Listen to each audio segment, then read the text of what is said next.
A modalidade de empreender também se destaca diante da crise. As startups, para se ter uma noção, o valor investido em startups brasileiras cresceu 207% no ano passado e atingiu um patamar recorde de 860 milhões de dólares.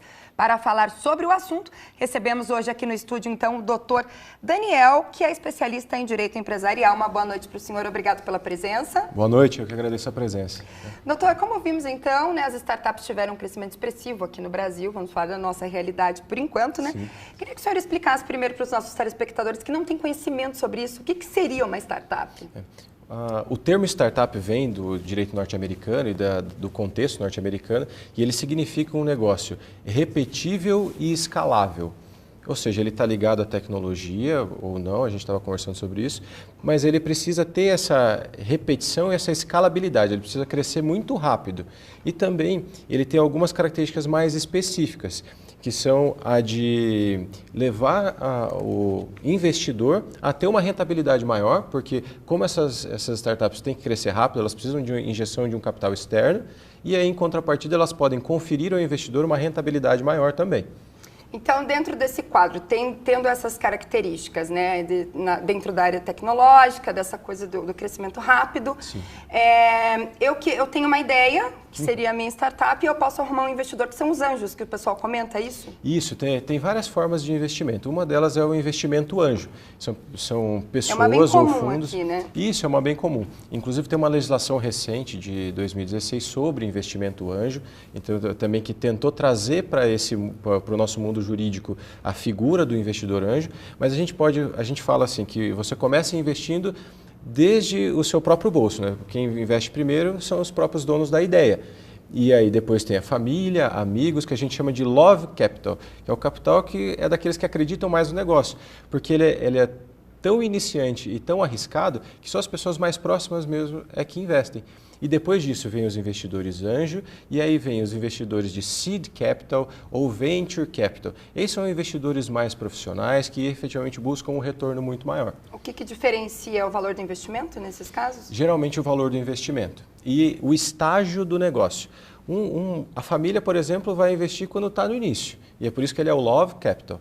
Já o investidor anjo e o Seed Capital, Venture Capital, vão investir quando o negócio já está tracionando, que a gente chama. Ele já tem uma certa receita, e aí ele vai ter uma injeção de capital para poder escalar rápido, ele vai subir. O que a gente fala é a curva de um taco de hóquei. Ele vai subir muito rápido, então ele precisa desse dinheiro externo para poder conquistar mercado muito rápido. Isso não é uma realidade brasileira, né? Para o Brasil é uma coisa mais recente, mas é americano? Isso. Esse modelo? Esse modelo surgiu nos Estados Unidos e lá na década de 50 tinha o Vale de Nova York e o Vale do Silício. Em São Francisco. Era em Nova York. Polo e mesmo. Isso, eram dois polos, são hubs de tecnologia. E nesses hubs de tecnologia surgiram as startups, no pós-guerra mesmo. Doutor, agora quais são as vantagens, né? As vantagens, o senhor já deu uma breve explicação para a gente, né? Do investidor e esse retorno, né? Sim. E a desvantagem diante do mercado e de toda essa crise que a gente enfrenta? É um risco também, né? Isso, você tocou num ponto extremamente interessante, que é o risco. Como as startups são negócios extremamente inovadores, eles envolvem muito risco.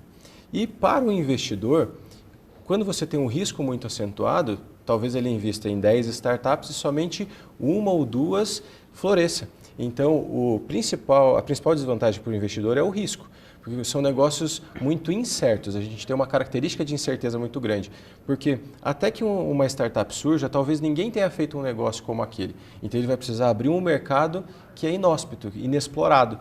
Então, há um risco muito grande. Entendi. Agora, o senhor fala muito nessa questão da tecnologia, né? A gente sabe que tem que estar ligado, a startup leva a isso, né? Sim. Mas na questão das empresas mesmo, não necessariamente eu preciso ter uma empresa que seja do ramo da internet. Não necessariamente. A característica da startup tem um vínculo com a internet porque é a nossa realidade, mas não necessariamente uma startup vai ser uma empresa ligada à internet. Ela não precisa ser. Só que como a nossa realidade é tecnológica e a sociedade está conectada, quanto mais conectada ela tiver, mais escalabilidade ela ganha. E o aumento, de certa forma, dessa modalidade, né, desse tipo de empreender, as startups especificamente, como nós estamos falando. Esse avanço da tecnologia pode-se dizer que colaborou muito para esse crescimento, porque se a gente for ver, é muito expressivo. 207% em um ano no país é um ramo que movimenta um valor muito alto, né, de dinheiro no país. Sim, concordo plenamente com a afirmação. E é muito interessante, hoje mesmo estava vendo um novo dado, a maioria dos empregos gerados estão vindo desses negócios inovadores. Porque, como eles têm essa característica de crescer muito rápido, a contratação de pessoal também é muito rápida. Então, tem empresas que contratam 50, 100, 150 funcionários por semestre para poder atingir esse crescimento que é demandado não só pelos fundadores, mas também pelos investidores. Então, essas startups se transformam em um polo gerador de emprego, um polo gerador de renda, de tributos e de inovação. Gira muito também, exatamente. Né? Porque, inclusive, eu estive lendo hoje que o próprio comércio, as startups, né, estão ajudando, inclusive, o comércio varejista, porque por mais que tenham esse sistema... Esses startups estão ajudando a fazer uma pesquisa de público e em cada direcionamento, né, estão colaborando para todos os setores. O método de gestão das startups também é diferente e principalmente as métricas de gestão. Quem lida com startups lida muito com as métricas, os números, porque hoje em dia quase tudo é transformado em números. Então isso ajuda muita gente. Tem aplicativos... No comércio, com certeza. Com certeza. Tem aplicativos que são voltados, por exemplo, para o pedido de alimentação. Só que a base dele é de dados. Então ele consegue fornecer para o comerciante uma base de dados, por exemplo, de onde está o seu consumidor, qual o ticket médio, de onde vêm esses pedidos, como melhor atender esses consumidores. Então eu vejo que um negócio que às vezes pretende uma atividade consegue fornecer muitas outras, ajudando o comércio. Doutor, para a gente finalizar, o nosso tempo é curto, eu queria que o senhor desse um panorama, né, das perspectivas para 2018, especificamente das startups. Né? O senhor acha que se a economia melhorar ainda mais, né, tem a chance de crescer também ainda mais?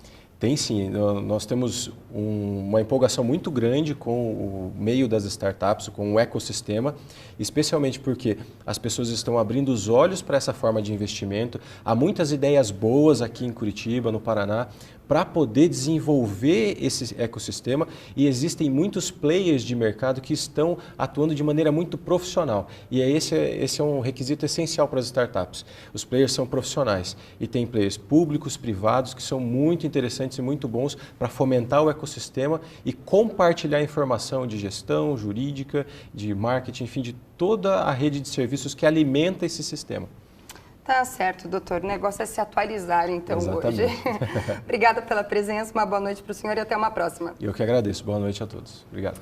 E no próximo bloco é a hora das notícias do mundo esportivo. Fique com a gente daqui a pouquinho.